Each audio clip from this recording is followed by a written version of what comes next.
Hola, la idea de estos videos es enseñar de forma corta y un poquito más matemática cómo resolver ecuaciones. Yo sé que hay muchos videos ya de esos por internet, pero quizá un punto de vista diferente ayude a intentar entender por qué los resultados son así. Eh, es un poco intentar sentir el resultado más que llegar a él a través de pasos y un recetario que siempre se suele dar. Me gustaría comenzar con el primer video sobre los símbolos que pusieron a rodar a la civilización. ¿Cuáles son aquellos símbolos? Me refiero a los números en particular, a las matemáticas en general, pero a los números en particular. Me gusta comenzar preguntando cuál es la similitud entre este triángulo y este cuadrado. Pues que hay uno, ¿no? Solamente hay uno de ellos. Intuitivamente tenemos la idea de qué es un número, pero definirlo es algo que rara vez se hace en los cursos elementales de matemáticas, y es algo muy importante en la matemática, intentar definir qué es cada cosa, cada objeto matemático, y qué mejor que definir los números, que son con los que se trabajan sobre las ecuaciones. Un número es, de manera provisional, una definición provisional, es una representación de algo. Estamos intentando abstraer cuántos hay, cuántos de cada cosa hay, y poder cuantificar, poder medir, poder incluso decir si es mayor o menor del montón que tiene mi compañero. Sobre la historia de los números, podríamos empezar diciendo que a lo largo de la historia existían 1, 2 y muchos, que fueron los primeros números que se inventaron de alguna forma o se descubrieron. Muchos es algo así como el infinito más viejo que tenemos, es como decir un montón. Eso era el muchos. Pero conforme la civilización fue avanzando y se fue complicando, cada vez era más necesario poder decir exactamente cuántos. Y de hecho, bueno, anotación actual es 1, 2, 3, 4, 5 y así sucesivamente. Estos números son indorábicos, pero tienen base 10, hubo bases en 20, hubo bases en 8, distintas bases y distintas grafías. Pero lo importante es que los números que primero surgieron son aquellos que se usan para contar en el día a día, para decir tengo tantos, hay tantos. Aquellos números se suelen llamar naturales y se suelen denotar así con una N, y a mí me gusta dibujarlos en una cajita. Luego veremos por qué. Y de estos pues hay una infinidad. De hecho, conforme la civilización se fue haciendo más complicada, por ejemplo los egipcios tendían a inventar cada vez cifras, grafías para cifras mucho más grandes. 10,000, 1,000,000. De hecho, pensar en 1,000,000 de cosas es algo que es complicado para la mente. Ya no digamos 1,000,000 de dinero, en pesos, en dólares. Digamos 1,000,000 de algo, 1,000,000 de gomas, 1,000,000 de lápices. Es algo que es difícil de abstraer, ¿no? ¿Cómo se ve 1,000,000 de algo? Entonces, de por sí ya los naturales son un montón de números, una infinidad, un titipuchal, decía un gran profesor que tuve. Pero con el tiempo hubo una necesidad, cuando se tenía la necesidad de decir, no tengo esa cantidad, pero la debo o me la deben. ¿Cómo se representa? Y entonces es donde surgen los siguientes tipos de números, los enteros, que incluyen ya a los que teníamos previamente, 1, 2, 3, 4, o sea, los naturales.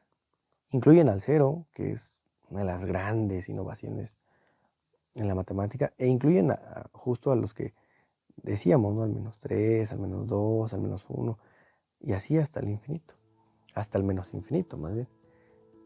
De por sí ya los naturales son bastantes, los enteros son todavía una caja más choncha, más gruesa. Sin embargo, los siguientes números son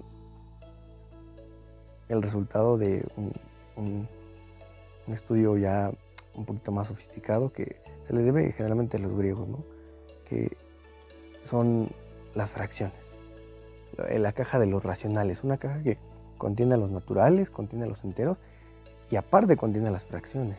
Entonces tenemos, por ejemplo, 1, 0, tenemos también un medio, 1, tenemos 2, 3.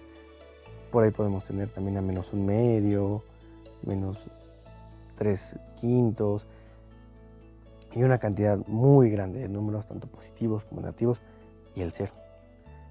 Y de hecho, uno se puede preguntar, y los griegos lo asimilaban, que estos eran todos los números que existían.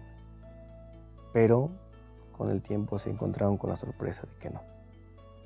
Hay una caja que en principio pues, parecen números raros, parecen números pues un poco contraintuitivos, porque ya en sí mismos son infinitos y en el día a día pues, no se suelen ver con tanta facilidad.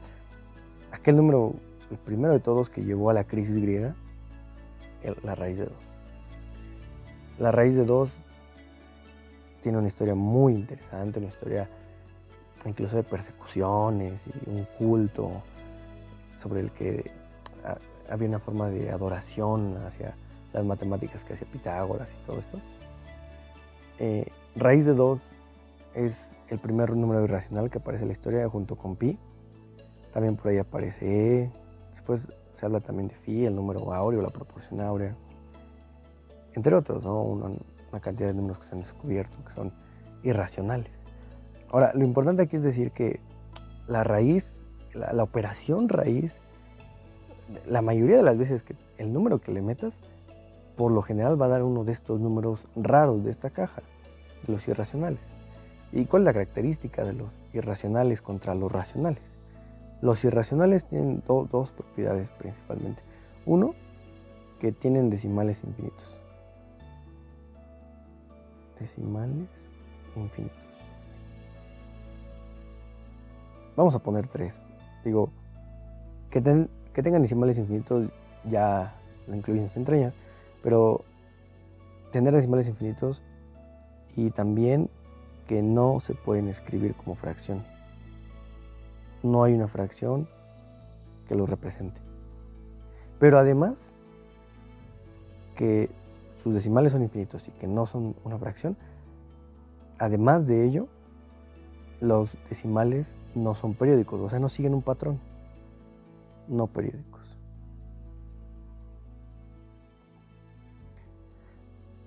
Y bueno, uno lo ve y dice, pues la verdad es que son bastantes números, como para qué quiero tantos números. Y el detalle es que muchas cosas hoy en día se modelan sobre estos números. Entonces, pues uno puede pensar, ¿son todos ahora sí todos los números que existen? Y lo cierto es que tampoco. Existen un conjunto más de números que son los imaginarios. Y los imaginarios, junto con estas dos cajas, que si unimos racionales con irracionales, tenemos a los números reales. Si unimos esta caja de racionales, o sea, si juntamos todos los números que tenemos en los racionales y en los irracionales, tenemos una caja que llamaremos la caja de los números reales. Ahora, si juntamos a los imaginarios con los reales, tenemos una caja que llamaremos los complejos. Por ahora, sobre ellos no vamos a hablar, nos vamos a centrar solamente en la caja de los números reales. Pero hay que hacer mención de que existen los imaginarios, porque quizá después hablemos de ellos. Ahora, uno tiene pues un montón de cajas llenas de números. ¿Para qué quiero tantas cajas amontonadas? Uno suele acomodarlos sobre una recta, lo que se suele llamar la recta real. Se suele poner al 0 al centro, al 1 a su derecha, positivo, y a la izquierda un -1 negativo. Ahora, me gustaría que se imaginaran al 0 como una especie de espejo. O sea que lo que ocurre del lado derecho ocurre del lado izquierdo también. Por ejemplo, el 1 está cerca del 0. Entonces el -1 tiene que estar a la misma distancia que está el 1 del 0. El -1 tiene que estar a la misma distancia del 0, pero del otro lado. Entonces, por ejemplo, el 2 está a 2 unidades del 0. El -2 tiene que estar a la misma distancia, pero del otro lado.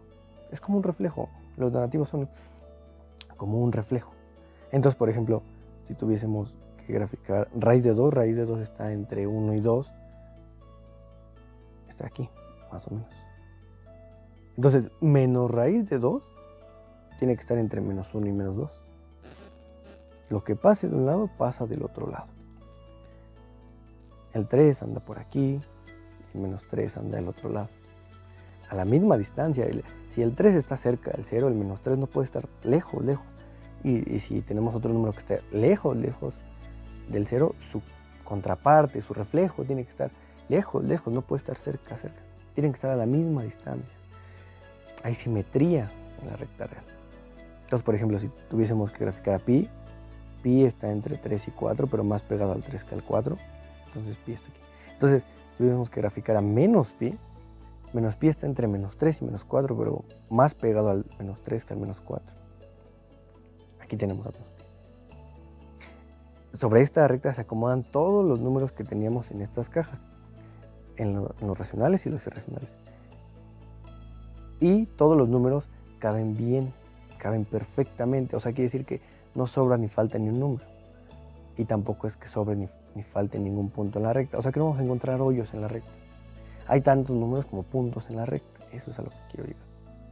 Y de hecho, si algo se quedan hoy de este pequeño video, es que todos los números sobre la recta real se ven así. Y sobre esos números son los que se trabajan las ecuaciones, por lo general. Las ecuaciones de primer grado, las ecuaciones de segundo grado. Y aquí viven los coeficientes, aquí viven las variables. Esta es como la oficina sobre la que vamos a trabajar. Todos los números viven aquí, los que vamos a trabajar para las ecuaciones.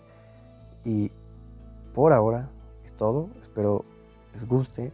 Y el siguiente hablaremos un poco de las operaciones, porque una cosa es ordenarlos y otra cosa es decir, bueno, ahí está la recta, es muy bonita, pero ¿qué utilidad tiene? No podemos jugar con ella, no podemos viajar entre ellos. Y para eso están las operaciones. Las operaciones es tomar dos números, agarrarlos, hacerles algo, ya lo platicaremos, y llegar a otro número. Permite jugar entre ellos. Por ahora presentamos el tablero de juego